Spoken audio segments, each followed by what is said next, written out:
Your surrogacy journey starts by filling out a simple application online. Once qualified, your surrogate outreach consultant will reach out to you to schedule a video chat. This is simply a time to get to know you better, discuss your medical history, your social support, everything about you. Once that's completed, you'll be offered documents to sign on with the agency. Once those are completed and you've gotten all of the collateral information back to your outreach consultant, they'll move you forward to intake.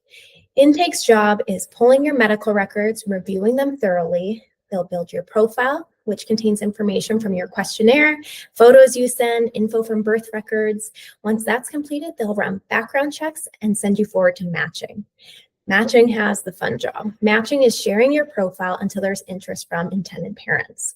When we do receive interest, you also get to view their information. Where are they from? Why are they pursuing surrogacy? What has their fertility journey been up till now? When there's interest from both of you, we'll set up a match meeting.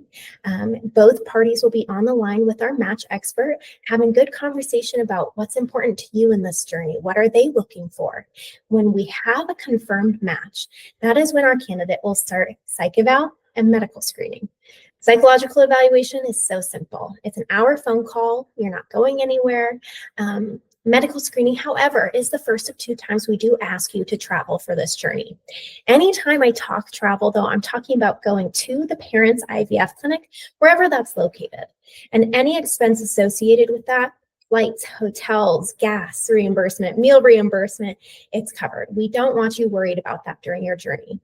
So medical screening typically looks like we fly you out to the IVF clinic, you have full physical, ultrasound, blood work, the whole shebang, and we get you home. It's a very quick trip. Once the doctor reviews all those results and everything looks good, you'll receive medical clearance. That's when you're going to start the legal process. Legal is that contract between you and the intended parents. It defines your relationship, expectations for the journey, how many embryos you're willing to transfer. Because it is such an important document, you will be appointed an attorney that specializes in reproductive law, so they know what they're talking about. They will represent you and your best interests in this journey. When everyone's happy with the terms in there, signed, notarized, that's when you'll start meds and injections. These are simply hormones that prepare your body for embryo transfer. They are things like estrogen, progesterone, Lupron. They're things that make your uterus lining thicken, increase hormone levels, basically creating the perfect environment for that tiny embryo. During this time, we will be setting up some outside monitoring for you. So we'll find an IVF clinic that's close to your home that you can drive over to check how you're progressing, checking your uterus lining, checking your hormone levels, just making sure your body's responding appropriately to those meds. When all looks good and your cycle's in the right phase, we're going to get you back out, second and last time we ask you to travel, for embryo transfer. Embryo transfer typically looks like we fly you out, procedure typically same day, and then we will put you up in a hotel to rest for a day or 2 because most doctors do order bed rest after procedure still. We require a support system go with you for that journey, and we'll cover the expense of them being with you. After that time, we'll get you guys home. We're going to cross our fingers for that positive pregnancy test. And then around that 6 to 8 week mark, we will do fetal heartbeat confirmation.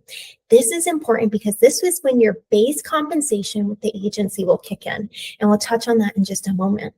After that, it's a normal pregnancy. You're going to routine OB appointments, routine ultrasounds, all local to you with an OB of your choosing that you establish. You're not traveling, accommodating parents' location, their IVF clinic, anything like that anymore. Same thing with delivery. You're delivering locally at a hospital nearest you. No need to travel. The parents will come to you for delivery. And that's it. That's the process in a nutshell.